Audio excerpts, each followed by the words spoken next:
Welcome to Your Mind is Trying to Kill You podcast.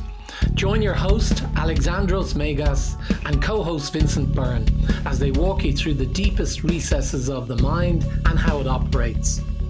They discuss all the reasons why our minds persistently get in the way of our evolution, growth, and our success.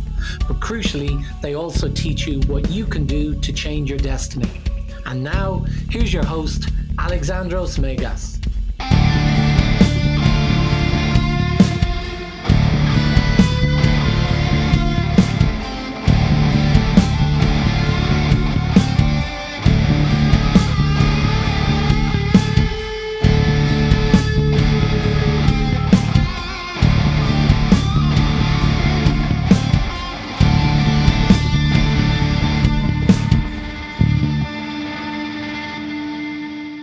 Well, hello and welcome to our 38th.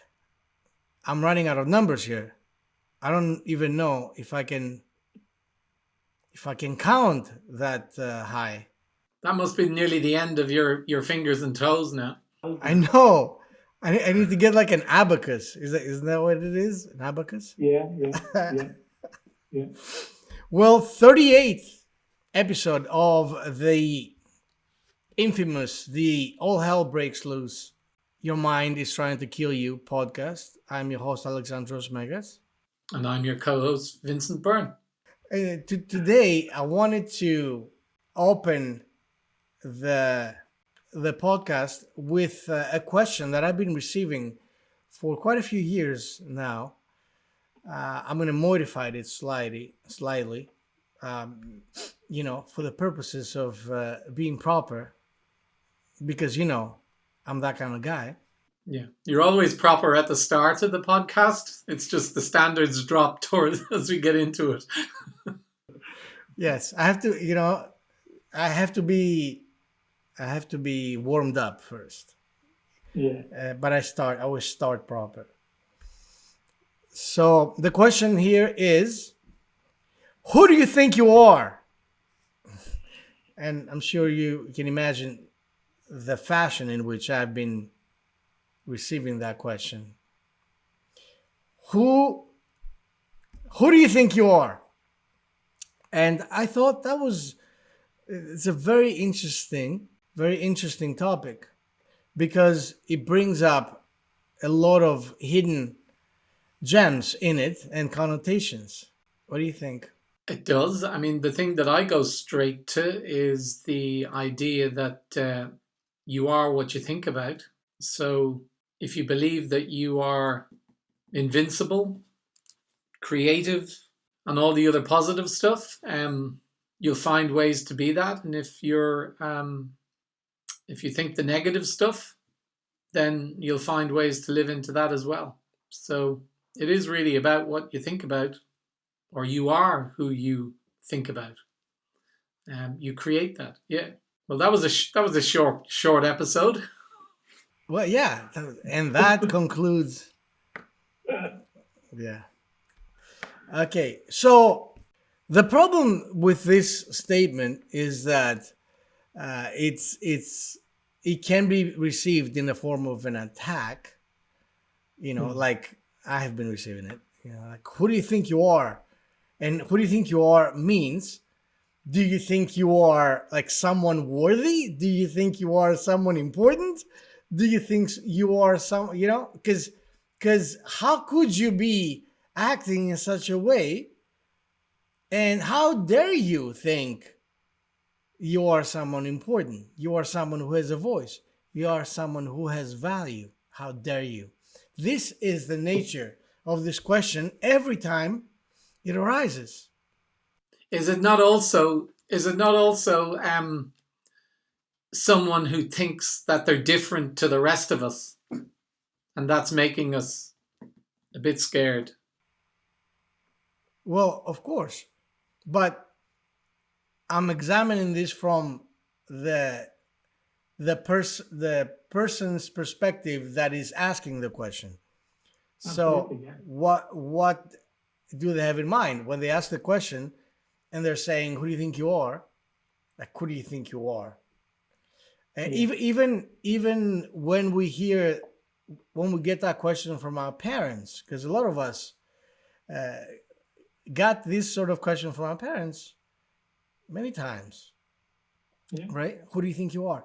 And so this starts becoming a program on both ends. Number one, thinking who you think you are means that you are no one important, you are no one of value, you are no one of significance, you are no one that anyone should give a shit about, or you are no one who should voice an opinion and have that opinion heard. Yeah. And number two is the fact that it becomes a solidified program that whenever we dare to think highly of ourselves in any way, there is a voice that comes up within us first, and then, of course, all around us, that will attempt to shame us into retreat. How dare you think that you're different to the rest of us? That's right.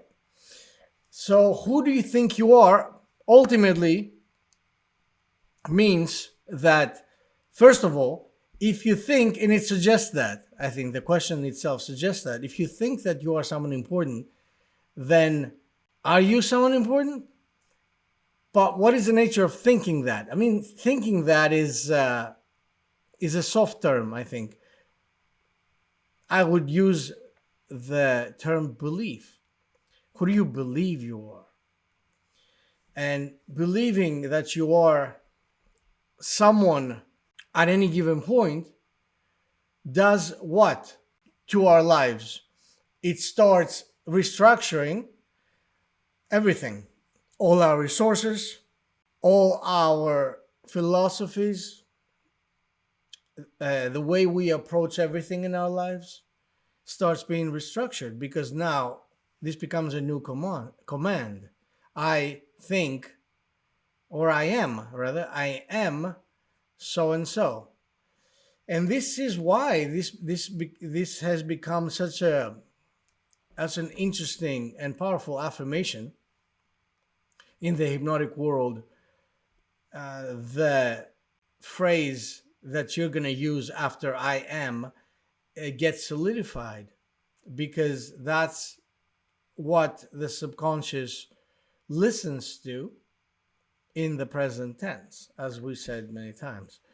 So I am, and whatever you put after that, is igniting a new persona, a new life, a new world, a new character.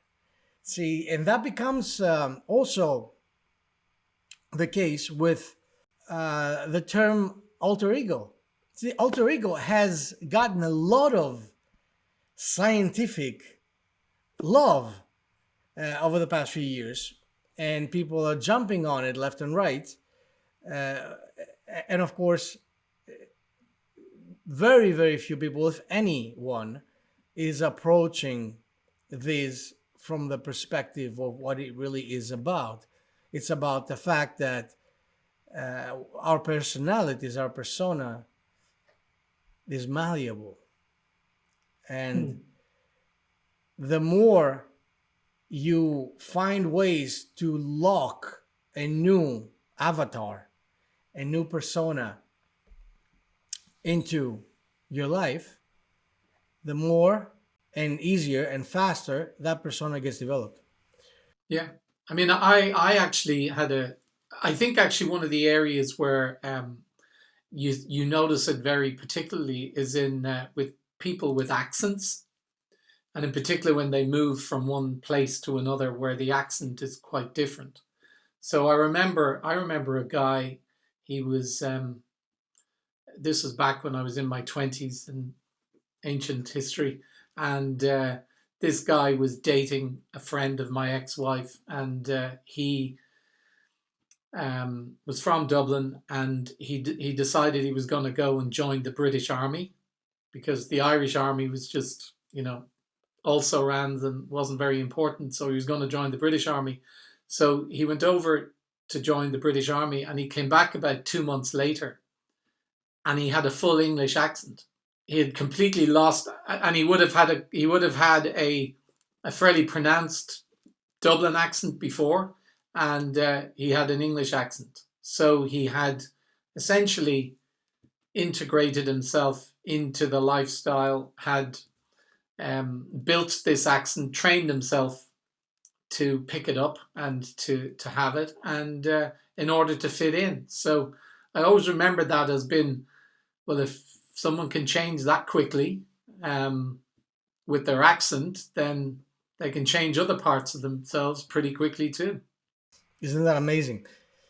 By the way, I hear that the Irish army is in possession of a very powerful weapon, which is whiskey bombs. Is that true? Probably, yeah, probably. Uh, It's a little known nuclear device, and if you're very careful, I'll find some and send it to you. oh, I'd love that. Um, so stepping into this, and since we're talking about alter ego, and of course, as you mentioned, every actor is engaging fully with that kind of thing. I have a little technique of my own that I have combined with my art. Because as you know, I do create art on commission as well, and particularly portraits. Now, I call those portraits magical portraits. And that is exactly the reason why. Because to me, a magical portrait is the idealized magical version of the person who commissions the portrait. So when you get to receive that portrait, what you see is an ideal version of yourself being reflecting back at you. In essence, reflecting back at their subconscious mind. And we know that the subconscious mind seeks to emulate that which is drawn to, that which is attracted to. So that thing becomes a program, but a good one, a good program, because now, without even consciously knowing it, spending some time with this portrait, or even in passing, if you have the portrait in your house at a prominent position, your subconscious mind picks that up, and time again starts molding a new you that will emulate the character, the sophistication, the strength, perhaps, whatever that portrait is going to be about. And we'll start developing a new avatar, a new self. So this is nothing short of pure magic. And of course, finding any way to do that with yourself, that is to say, to become a new person, a new avatar, to have a new alter ego. But that alter ego, see, the alter ego in terms of coaching and development and mindsets and all this, is only used as an alternative, of course, called alter ego. It's not suggested that the alter ego becomes the new you, because that would be too scary now, wouldn't it, for most people? But the technique is exactly the same. See what? That's what most people don't know, that the alter ego is really there to show you what you can become full time. See, it's not like whenever, because the alter ego usually is linked to a trigger that is a physical trigger. For example, I wear my magical hat, right? That's a trigger for the subconscious mind to ignite the new alter ego, that new person. So it's a little bit like someone who is has a particular personality when they're at home, but when they put on their suit and go to work on a Monday and go in, that they're a different person in the office around the people when they're in that formal businessy kind of setting. Is that kind of way? Absolutely. As a matter of fact, I have a good friend who told me once that his father, who he was very fond of, he thought of his father very, very highly, and he had lost his father a few years back. And he had a watch that his father used to wear. And every time he wanted to emulate all the characteristics of his father, be it, his brilliance, his savvy, his way of winning, his winning personality, very seductive, very all around charismatic person, he would wear the watch and he would transform into his father. Isn't that amazing? It's an amazing concept, isn't it? So that is well known these days, right? This is a well known fact. The alter ego is that which can help you with the appropriate trigger turn momentarily or for a little bit of time, turn into a different person that can perform tasks that who you are right now wouldn't be able to. Isn't that, of course, we know in the realm of celebrity that happens quite a lot.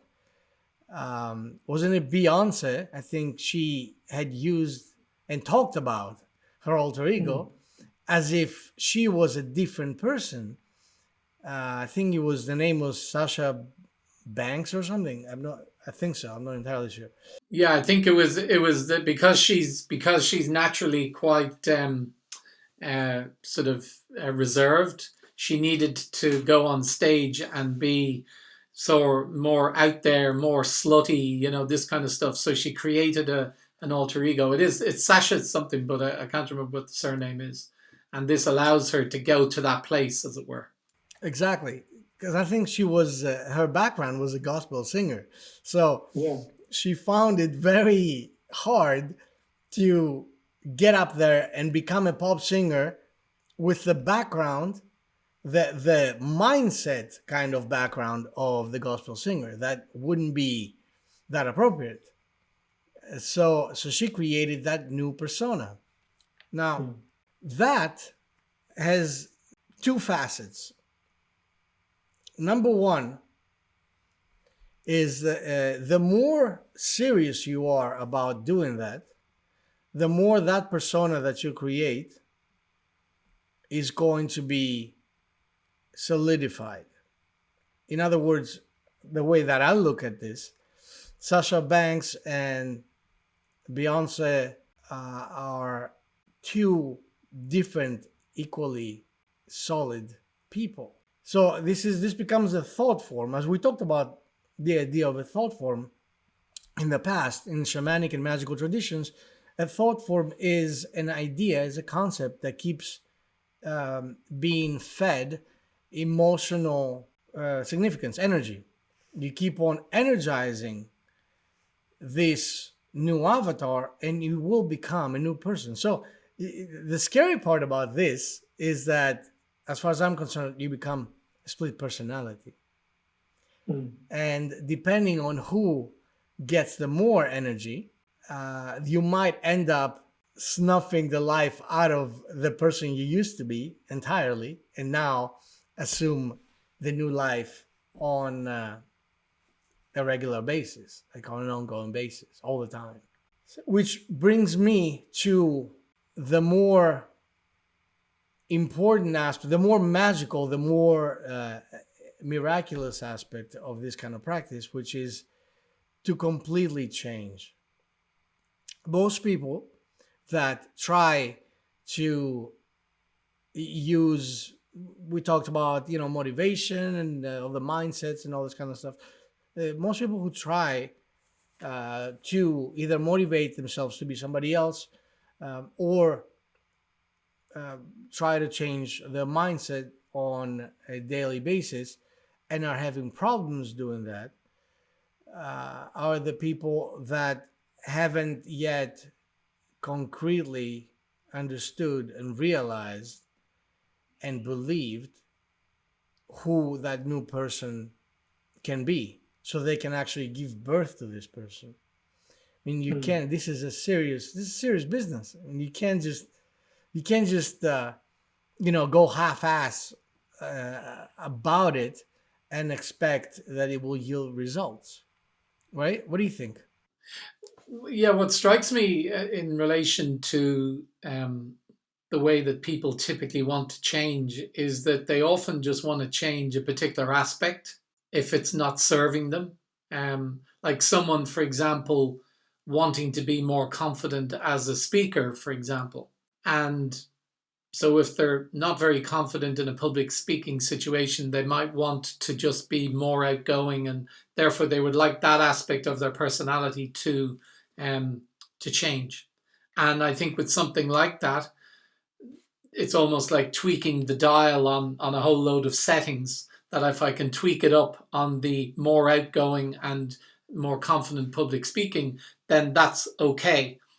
But if you were doing something like, let's say, what Beyonce was doing, which is that she kind of wants to stay the person that she is, the reserved and quiet and possibly religious person, but then she goes up on stage and just for those 2 hours or whatever, she becomes this slutty performer, kind of out in your face kind of stuff. But she doesn't want to stay as that person. She wants to come back. And to me, I would think that that kind of situation is more likely to cause problems than someone who's just looking at changing one or two or many aspects of their personality, but they're very happy to stay with those changes. Would that be fair, that the jumping back and forth is not great, whereas working on bringing permanent change, let's say, is a much more solid way of going about it and far less likely to create this split personality, almost Jekyll and Hyde scenario. I agree with you 100%. And this is why I brought that up, because people that are being coached to use, actually, there are people, there's this guy that is very successful with the whole alter ego thing. He coaches that kind. I don't remember his name right now. I'm forgetting his name, but he has a book out, of course, and he talks about how successful that process is. Now, the problem with this, as far as I'm concerned, is exactly what you said.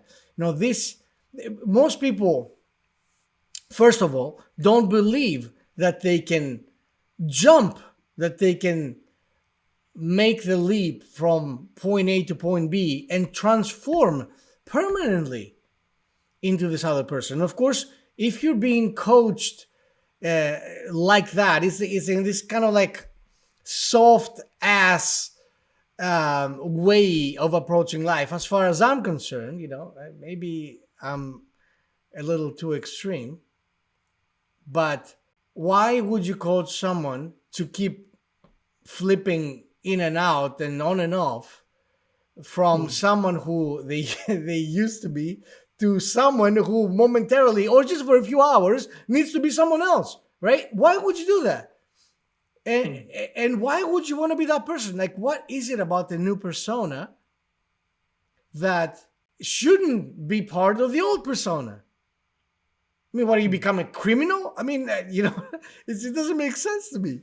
Why is it that the person who's like this high performance athlete, why would they need to be that person only when they engaged in the alter ego persona? I actually had that, remember having that thought when I remembered hearing about the way that Tiger Woods' father trained him in getting into this zone, so that when he was walking from having come off the putting green and he was walking to the tee on the next hole, so he might have 100 yards walk, he he typically flipped back to his normal chatty kind of stuff. And then what he used to do was click his fingers as he walked onto the tee. And in walking onto the tee, it was like as if he brought down this curtain, this veil, so that when he was lining up to get out the driver and smash the ball down the middle of the fairway, he wasn't going to be put off by people who were talking to him, shouting at him, taking photographs of him, or any of that sort of stuff. And so he would flip back and forth between this kind of character. And I often thought, well, surely being that calm and unmoved and being able to withstand people saying stuff to you would actually be a feature that you might want to hang on to rather than just flipping it on and off when you're in certain positions on the course. And it would also be easier to maintain if you were always doing it rather than just flicking it on and off. Absolutely. I feel exactly the same way. Not only do I think this is annoying, but I think it's dangerous because it can turn you into, a psychotic individual. But because, depending on how much you feed, once again, we feed the energy of the thought form and the thought form comes to life. Mm. And that happens even with every habit that we have. It becomes in some way, form, shape or form, it becomes an entity. It becomes something that takes advantage of our life form and steps onto the stage and becomes alive and takes over. So in this case, I think, who do you think you are is the very fundamental question everyone should be asking on a daily basis. But if you ask that question, that doesn't mean that the question has to be solidified forever.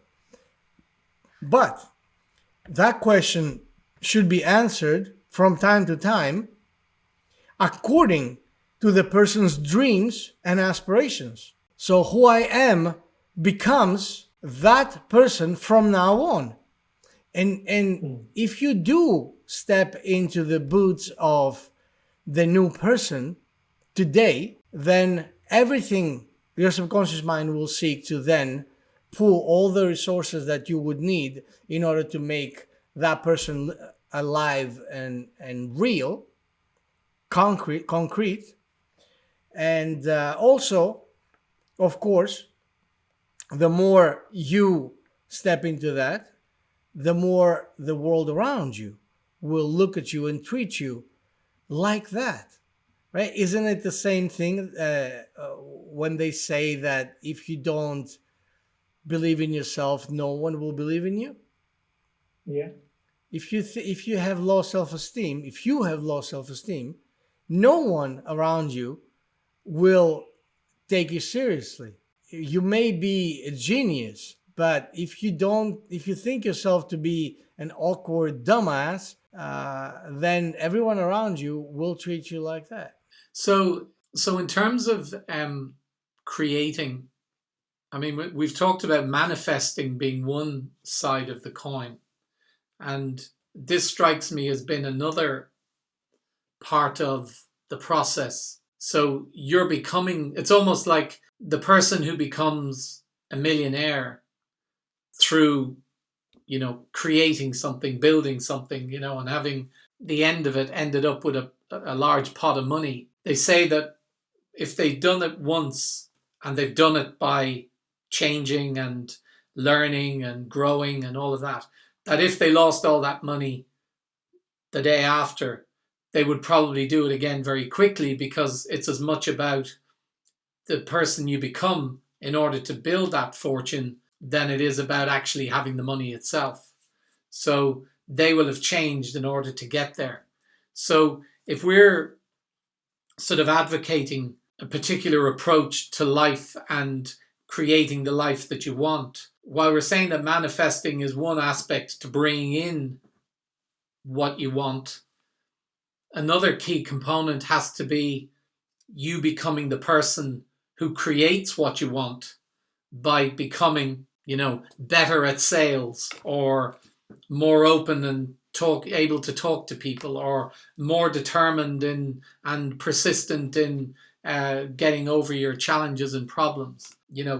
Committing to training and sticking to it, being the sort of person who does that. Are we saying that that's well, I think we are saying that is a key component of this whole change. It's not just about who you become, but it's like, this is what you need to do in order to create a sustainable life, and not just not just the manifesting part. We need to change ourselves in order to bring this stuff towards us. Of course. I think that the example you brought about and that becomes I think this happens a lot with people that are teaching, that coaching, marketing and sales and all this kind of stuff. Like Grant Cardone, actually, that is sort of, they say, if you took all my money and blah, everything I have, tomorrow I will put that back in a record time. Because what does that prove? That proves that this isn't about the circumstances. And as a matter of fact, the circumstances are about your mindset, are about who you are. Right? So, because if you put, that's easy to understand. If you put two different people of two entirely different characters through the same challenge, you get two different results, right? Of course. So, who you become will face different challenges than the person you used to be. And those challenges will be probably more difficult to deal with because you have now grown. You have become that person that, it's like if you graduate high school and someone gives you a test that someone would give you a first grader, and you would laugh, right? It's a funny thing. So you would need a bigger challenge because now you have stepped onto a bigger terrain. You stepped onto a bigger stage. You have claimed something more important, more serious, more skillful, I suppose. And ultimately, you face challenges that where the reward is probably much greater because you're playing at a different level. So the challenge seems a higher level. So so you're working your way up and probably acquiring and both experiences and possibly wealth and success in a different way, in a different context, the higher you go. Yeah, absolutely, definitely. That's what it is. That's why they say, actually, how a lot of people that are in need of motivation and they want to see themselves be someone more important, someone more prosperous, someone more skillful, someone more professional, someone more charismatic, whatever the case might be, they project this kind of challenges onto the future. And as you become, they say that the bigger the challenge, the bigger your destiny, the greater your destiny, the harder it is for you to be stopped, which is ironic, isn't it? You wouldn't think it's that. You would think that, if you have small goals, then it's easier to achieve them. But if you ask people who have achieved incredible things, they will tell you the exact opposite. They'll tell you that you have to play a big game. Because as long as you play a small game, all the cylinders are not involved. You see, the subconscious mind, once again, being the lazy mofo that it is, will not engage unless it feels it's necessary to engage. Right? It's like, think of it this way. If you see a fly buzzing around making you nuts, you wouldn't think to grab a bazooka and kill it, right? At least I hope you wouldn't. Although that sounds like fun. There are some people. But it's the same kind of concept. You see, you will only use the weapons that are available to you. And you, as a matter of fact, I think you only discover the weapons that are available to you if you are in the process of waging the big war. So okay. As we develop, and we realize that upon reflection, we'd like to be someone other than who we are. And I would imagine that most people wouldn't put it like that. They would be more inclined to pick certain attributes or certain qualities or behaviors that they would rather have in addition to where they're starting from, which obviously makes them a different person when they get there. But in the coming from the place of safety, I suppose it's easier to envisage yourself moving in steps rather than making a massive leap. And even the Beyonce situation, she probably rationalized doing what she does by saying, well, it's only for 2 hours and then I come back to who I really am. So if we're looking at this and we're taking stock and deciding that we want to be, I want to be better at sales, or I want to be better in getting out and speaking in public, or whatever it might be. I mean, what's the process once you decide that you don't want to be who you currently are and you want to be someone else? Well, first of all, it's not. I think that what she did wasn't just about. You're right. This is a fear in the beginning. It's a fear related response. It's not just the fact that she's like, well, I'm gonna be that person just for a couple of hours. It's the fact that she was not responsible. You see, she was not responsible for that person because it wasn't her. Right.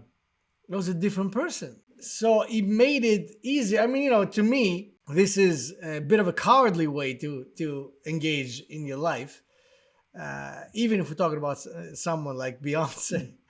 But, this is where she started, right? So, and of course, I'm sure she became bolder and bolder and bolder as time went by. And as that character became actually and inevitably more alive, stronger, more energized, because she was feeding that character. She's been feeding that character with life force for so long.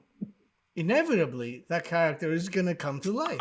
So, so I just did some research there, and apparently Beyonce's name was Sasha Fierce, or the one she uses. So we were half right. We were half right. Okay.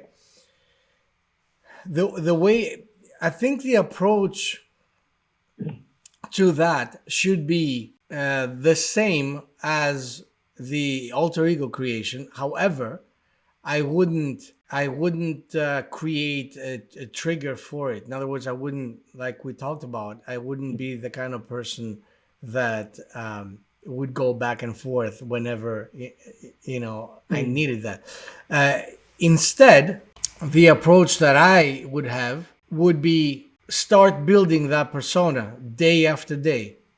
What does that person look like? That's the first thing you do in order to build that character, right? This is think of it as a filmmaker or a writer that is writing a story. So when a writer is writing a story, or when a screenwriter is writing a script that is about to become a show or a movie, what do? They do this thing they call character development, right? So within that character development, you have to consider everything, right? This guy, what does he do? Does he clear his throat or her throat a lot? Like, yeah.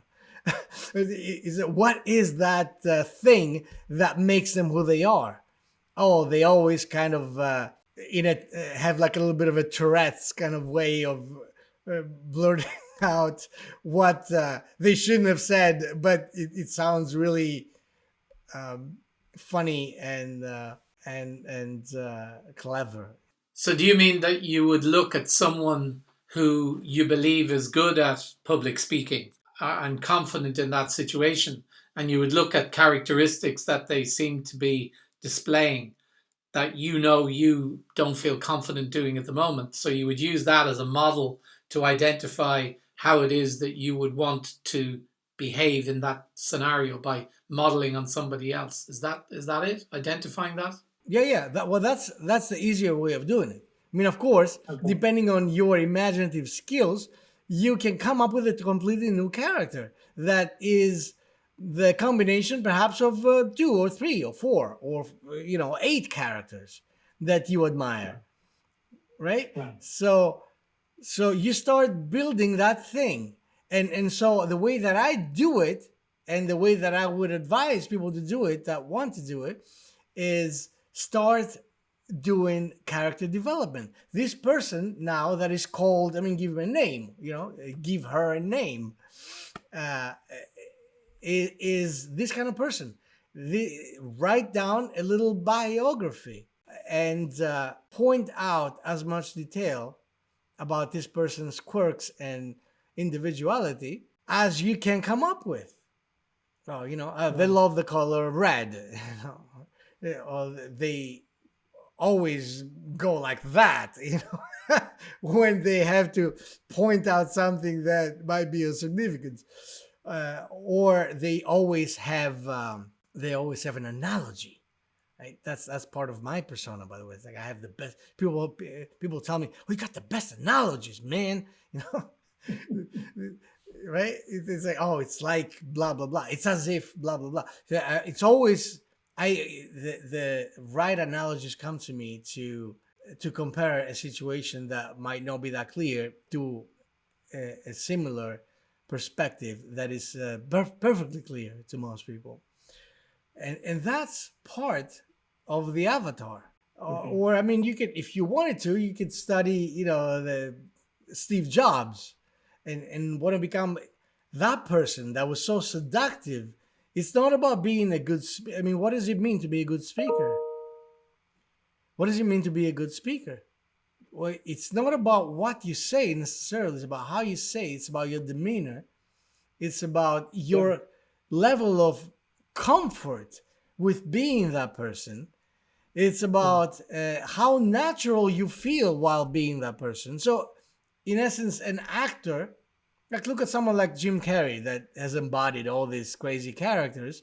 That person, the trick and the danger with that kind of thing is that once you have to do that for a little while, then do it again and be a totally different person, it may be problematic because that person may find themselves being a split personality, Yeah. But for the average person, you don't have to do that. You can become someone permanently. And how would it hurt you to become a charismatic speaker, all the time? So okay, so once you've written it down and described, you've created the bio stroke avatar of what this new person would look like, which obviously is going to, from a safety point of view, is going to have large chunks of you and the characteristics of the person that you want to become as well. So what do you do with that? Well, first of all, if you could actually take a picture of that person, if you could sketch that person, that, by the way, parenthesis, is all about what a magical portrait is. Is being able to create a visual of that person. So once you have that visual, you start building up, and you start building up with the easiest components. Or that person drinks a shot of whiskey before he does something important, or something challenging. Or that person takes a chess pawn and puts it in his pocket, and that is signifying the ignition of some kind of skill, some kind of charisma. So personally, I would start with the exterior aspects of this before you step into more subtle, personality-driven, emotional cues. Because the more you start convincing yourself, see, Halloween, like a Halloween costume, you see some people that are ridiculous, they go out there, it's Halloween, so I gotta wear something because it's Halloween. Right? You can tell. But you can tell the people that are actually really serious about it. Right? They go out there and you're like, holy shit, it's like, how long did it take you to be that person? Well, that's what we're talking about here. And we're talking about building that persona and coming up with all the components of what that persona looks like in the beginning. What does this persona sound like? What is the way that this person talks? What is the significance? Is there an accent? People ask me, "Oh, what's your accent?" And I always say, "It's constructed. It's fake." But it's the same thing, right? I mean, it doesn't matter. The point of the story here is that I have reconstructed myself 100% from who I used to be. Mm. And these are the ways you do it. Now, of course, people that have seen me before with my magic leather hat, the top hat that I wear, which I love, that is a significant part of the persona.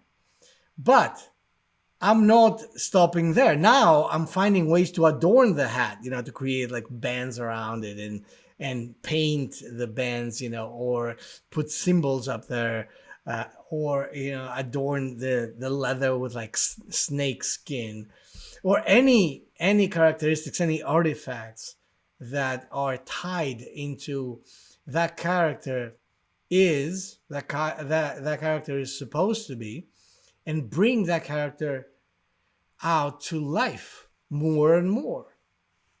Mm-hmm. And more, the problem here is that most people want to be somebody else, but most people don't believe that they can. Yeah, I mean, I think my sense would be that people want aspects of other people, and so I'd love to have her confidence in that situation, or I'd love to have his ballsiness in negotiating a deal, or there'll be specific situations, and then what happens is they go looking for coaches or trainers, whatever, who are going to teach them how to be great negotiators, or how they're going to be great in relationship and dating situations. So they'll have people who will teach them how to do that. But the problem is that they think that the people that are good at those things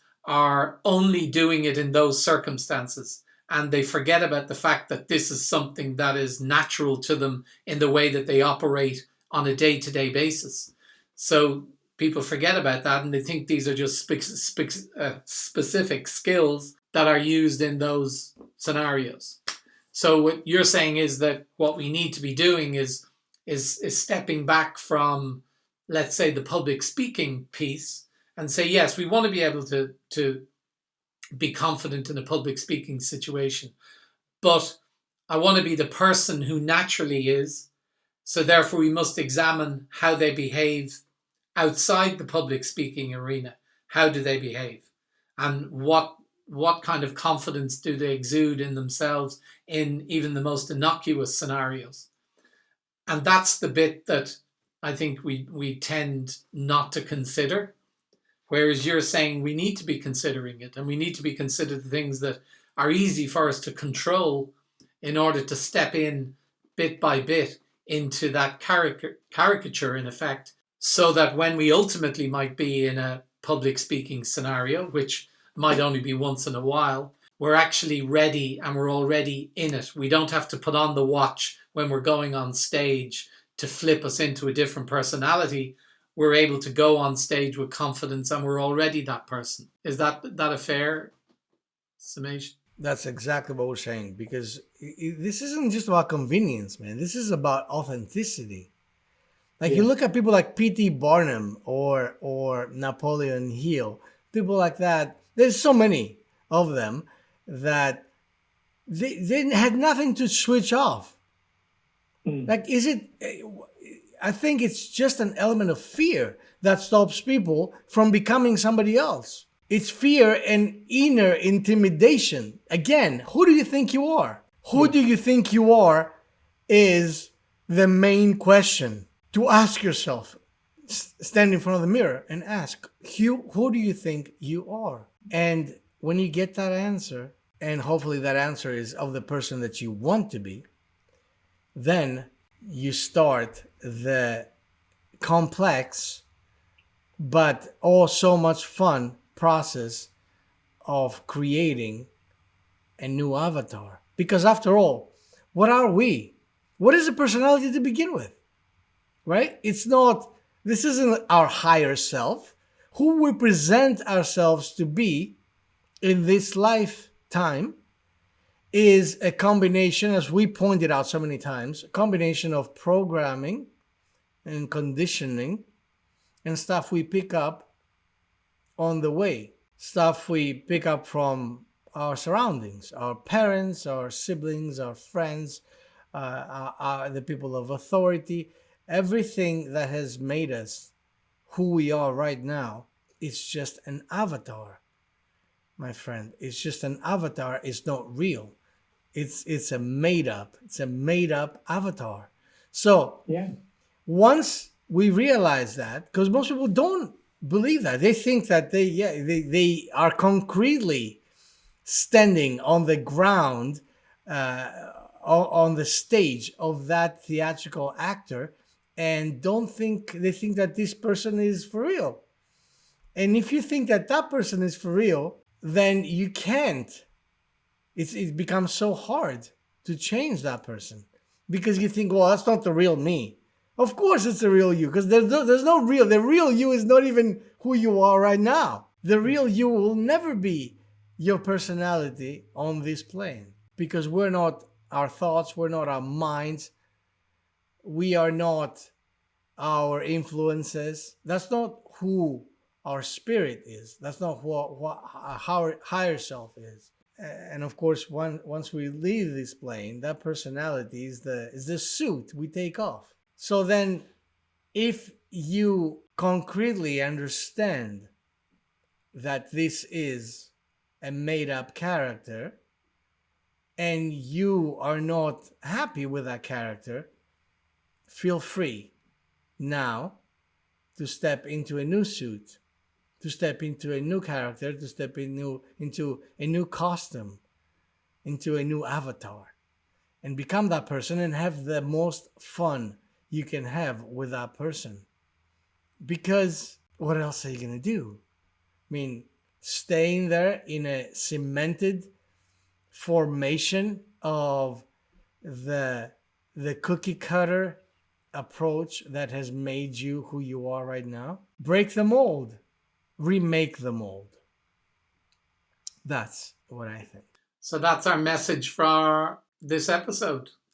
Feels like a good point to end. I think so. I think this is a good place to stop and leave people to think about it, because this is the truth. We are who we think we are. And so if we don't like who we are, it's time to rethink that, isn't it? And think something different. That's right. So there you go, my brother. I think it was an important message. I think so. Especially as we come to the end of this year and we could start working on some new stuff for the new year. That's a very good point. It's a very good point. It will be great. It will be great to, because, as most people come up with New Year's resolutions that will fail at 99.999%. Let's just throw the New Year resolution in the garbage and start a New Year persona, a New Year avatar, a New Year me. Because that is totally doable, 100% doable. Start taking the steps, start dressing the new you, and start feeling what the new you feels like, and then everything else will start falling into place. Start being Sasha Fierce. I want to see you being the new Sasha Fierce in January. Cool. All right, so this is it for today. Yeah. Thank you for paying attention to this. Thank you for being with us. Thank you, Vincent, for being here for me. And until next week. Let's be careful out there. And don't let your mind kill you. Thanks for listening to Your Mind is Trying to Kill You with Alexandros Megas and Vincent Byrne. If you like our show and want to make sure that you don't miss an episode, then we would love if you would subscribe on Apple Podcasts or on whatever platform you're listening to us on. And you'd be doing us a big favor if you would support us by leaving a review as well. It would also be great if you would take a screenshot of this episode on your smartphone and share it on social media. So join us next Wednesday when we talk more about mind hacking and taking back control of your life. Until then, have a great week.